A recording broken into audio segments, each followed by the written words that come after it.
इस दुनिया की सबसे ताकतवर कौम कौम समूद थी। आज से तकरीबन 5000 साल पहले कौम समूद इस रुए जमीन पर आबाद थी। अल्लाह पाक ने कौम समूद को इतनी कुव्वत और ताकत अता फरमाई थी कि कौम समूद के लोग कभी बूढ़े नहीं होते थे, कौम समूद के लोग कभी बीमार नहीं होते थे, यहां तक के कौम समूद के लोगों की कभी नजर तक कमजोर नहीं होती थी। और अल्लाह पाक ने कौम समूद के मर्दों को इतनी ताकत अता फरमाई थी, इतनी ताकत अता फरमाई थी कि अगर कौम समूद का कोई मर्द एक मर्तबा अपनी बीवी से हम बिस्तरी कर लेता तो वो औरत एक हफ्ते तक दोबारा हम बिस्तरी के काबिल ना रहती और एक ही मर्तबा उस औरत को हमल ठहर जाता। कौम समूद दुनिया की ऐसी ताकतवर कौम थी कि उस वक्त दुनिया की कोई भी दूसरी कौम उस कौम का मुकाबला नहीं कर सकती थी। कौम समूद की उम्रें एक हजार साल लंबी थी और कौम समूद के लोगों का इतना बड़ा कद होता, इतने लंबे लंबे होते कि बकरी जैसे छोटे जानवर को अपनी हथेली में उठाकर एक ही लुकमे में जिंदा खा जाते। 40-40 हाथ लंबा कौम समूद के लोगों का कद था और कौम समूद दुनिया की ऐसी ताकतवर कौम थी। अल्लाह पाक ने इनको ऐसी कुव्वत और ताकत अता फरमाई थी कि रहने के लिए ये बड़े बड़े पहाड़ों को तराश कर उसमें मकान बनाते थे और ऐसे खूबसूरत मकान बनाते थे कि आज भी माहरीन कौम समूद की वादी को देखने के लिए जाते हैं तो जो उन्होंने इतने बड़े बड़े मकान बनाए पहाड़ों को तराश कर, तो माहरीन की अकलें हैरान रह जाती हैं कि उन लोगों ने उस वक्त पहाड़ों को तराश कर इतने बड़े बड़े मकान कैसे बना लिए। ऐसी ताकतवर कौम थी, लेकिन कौम समूद की ये बदबख्ती थी कि वो खुदाए यकता को छोड़कर बुतों की इबादत करते थे।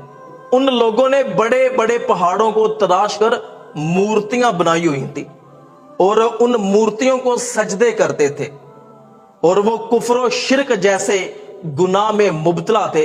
क्योंकि वो दुनिया की सबसे ताकतवर कौम थी तो गरूर, तकब्बुर, बेहयाई और फहाशी उन लोगों में आम थी। अल्लाह पाक ने हजरत सालेह अलैहिस्सलाम को कौम समूद में भेजा कि ऐ साले जाओ कौम समूद को तौहीद की दावत दो।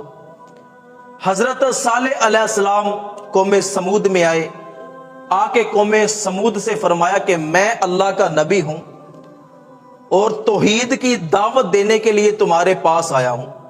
तुम जो कुफ्र और शिरक वाले गुनाह में मुब्तला हो, अल्लाह पाक ने तुम्हें दुनिया की सबसे ताकतवर कौम बनाया है और तुम्हें ऐसी ताकत अता फरमाई है जो रुए जमीन पर किसी भी दूसरी कौम को ऐसी ताकत और कुव्वत नहीं अता फरमाई। तो अल्लाह पाक का शुक्र अदा करने की बजाय तुम कुफ्र और शिरक में मुब्तला हो, गरूर और तकब्बुर करते हो, फहाशी और बेहयाई को आम कर रहे हो। तो लोगों ने हजरत सालेह अलैहिस्सलाम की बात नहीं सुनी। कौम समूद कहने लगी कि अगर आप वाकई ही अल्लाह पाक के सच्चे नबी हो तो ये सामने पहाड़ है, इस पहाड़ में से एक हामिला ऊंटनी निकालो, हम मौजजा देखना चाहते हैं। हजरत सालेह अलैहिस्सलाम ने लोगों से फरमाया कि अगर वाकई ही इस पहाड़ से एक हामिला ऊंटनी निकल आए तो तुम बुतों की पूजा करना छोड़ दोगे, गुनाह करना छोड़ दोगे, खुदाए यकता पर ईमान ले आओगे। कौम समूद ने कहा कि हां, अगर वाकई ही आप पहाड़ से 10 महीने की हामिला ऊंटनी निकाल दें तो हम आप पर ईमान ले आएंगे, हम बुतों की पूजा करना छोड़ देंगे, खुदाए यकता की इबादत करेंगे।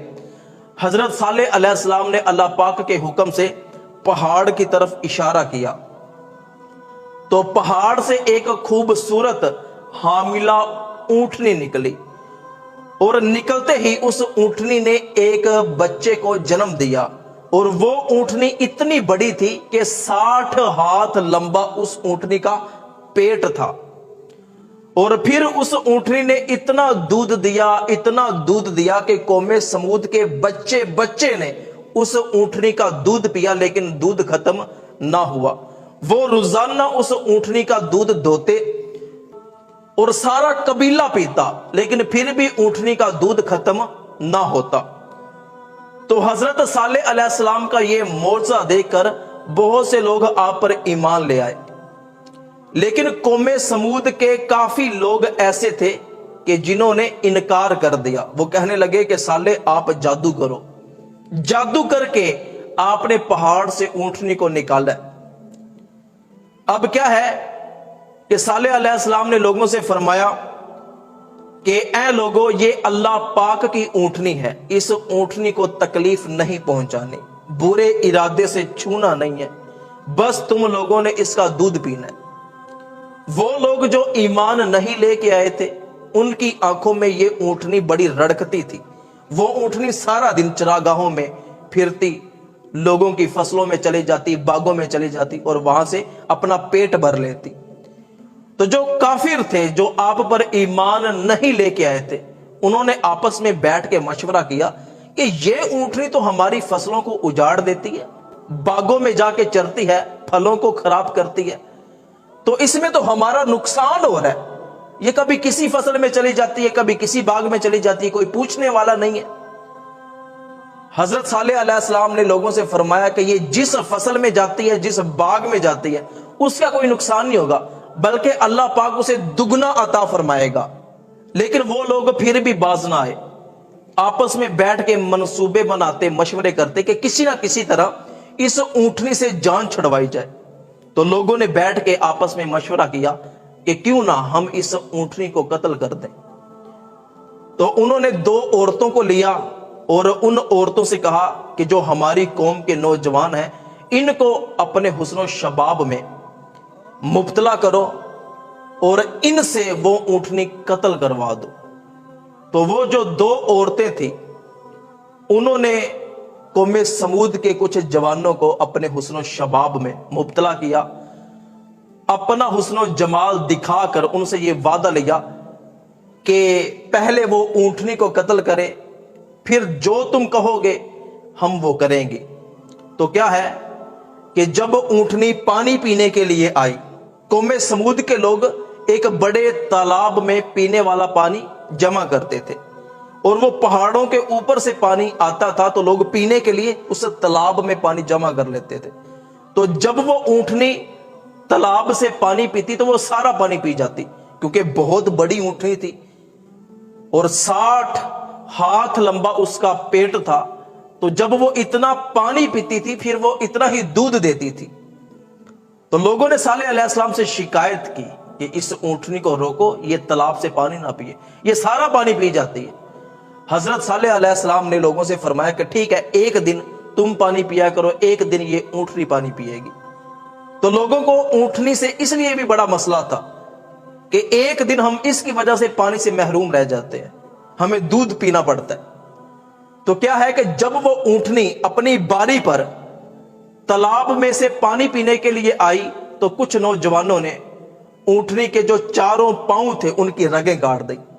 खून निकलना शुरू हो गया और इतना खून निकला कि ऊंटनी जमीन पे गिर गई। फिर उन बदबख्तों ने उस ऊंटनी को तलवारों और नेज़ों के साथ कत्ल कर दिया। जब ये बात हजरत सालेह अलैहिस्सलाम को पता चली तो आप गुस्से में आ गए। लोगों से फरमाया कि बदबख्तों बाज नहीं आए, अल्लाह पाक के अजाब को फिर दावत दे दी है। तो सुनो, तुम्हारे पास सिर्फ 3 दिन है, चौथे दिन अल्लाह पाक का अजाब आएगा। निशानी यह है कि पहले दिन तुम्हारे चेहरे जर्द हो जाएंगे, दूसरे दिन तुम्हारे चेहरे सुर्ख हो जाएंगे और तीसरे दिन तुम्हारे चेहरे काले हो जाएंगे और चौथे दिन अल्लाह का अजाब तुम पे आ जाएगा। कौमे समूद के लोग कहने लगे कि हम बड़े ताकतवर हैं, हमसे मुकाबला कौन करेगा, आप जाएं, जो आपके मानने वाले हैं इनको ले जाएं और यहां से चले जाएं, हम देखते हैं कि कैसा अजाब आता है। تو حضرت صالح علیہ السلام نے اپنے چاہنے والوں کو جو اللہ پاک کی عبادت کرنے والے تھے ان کو اپنے ساتھ لیا اور اس بستی کو چھوڑ کے چلے گئے۔ پہلے دن ان کے چہرے زرد ہو گئے، دوسرے دن ان کے چہرے سرخ ہو گئے، تیسرے دن ان کے چہرے کالے ہو گئے، اور چوتھے دن ایک فرشتہ آیا، اس نے زور سے چیخ ماری اور ایسی آواز تھی جس طرح بجلی کی گرج، تو اتنی تیز آواز ہوتی گئی، آہستہ آہستہ اتنی تیز آواز ہوتی گئی کہ قوم سمود کے نافرمان لوگوں کے کانوں کے پردے پھٹ گئے، دل سینوں سے باہر نکل آئے، کلیجے پھٹ گئے، زلزلہ آ گیا اور وہ لوگ وہیں پہ مر گئے۔ غزوہ تبوک کے موقع پہ حضور اکرم صلی اللہ علیہ وآلہ وسلم اور صحابہ کا وہاں سے گزر ہوا، تو کچھ صحابہ نے چاہا کہ ہم قوم سمود کی جو وادیاں ہیں ان کو دیکھیں اور یہاں کے چشموں سے پانی پئیں۔ حضور اکرم صلی اللہ علیہ وآلہ وسلم نے ارشاد فرمایا کہ خبردار، کوئی بھی بندہ قوم سمود کی وادی میں نہ جائے، کوئی بھی وہاں سے پانی نہ پیے۔ یہ سیر و تفریح کا مقام نہیں ہے، بلکہ یہ رونے کی جگہ ہے۔ منہ چھپا کے یہاں سے نکل جاؤ، کہیں تم پر بھی اللہ کا عذاب نہ آ جائے۔ اتنی نفرت حضور اکرم صلی اللہ علیہ وآلہ وسلم نے قوم سمود سے فرمائی۔ اب دیکھیں کہ حضرت صالح علیہ السلام کی اونٹنی کو، جس کو آپ نے فرمایا کہ یہ اللہ کی اونٹنی ہے، قوم سمود کے نافرمانوں نے قتل کیا، تو اللہ پاک نے ان پر عذاب بھیجا اور ان کا ایک بھی فرد، ان کا ایک بھی بچہ روئے زمین پہ باقی نہ رہا۔ تو وہ بدبخت جنہوں نے اہل بیت کو شہید کیا، امام حسن و حسین، اور آپ کی اولاد کو میدان کربلا میں شہید کیا، تو بعد میں عبید ثقفی نے کیا کیا کہ اتنے قتل کروائے کہ ان بدبختوں کی اولاد میں سے کوئی بچہ بھی انہوں نے زندہ نہ چھوڑا، بچے کو مار ڈالا۔ تو آج دیکھیں، اہل بیت کو دیکھیں کہ آج بھی سید موجود ہے، آج بھی ان کی اولاد موجود ہے، اور یزیدیوں کو، کوفیوں کو دیکھیں کہ ان کی اولاد میں سے کوئی بچہ بھی آج موجود نہیں ہے۔ تو یہ اللہ پاک کا قانون ہے کہ جو ظالم ہے اللہ پاک ان کی بھی ایسے ہی پکڑ فرماتا ہے۔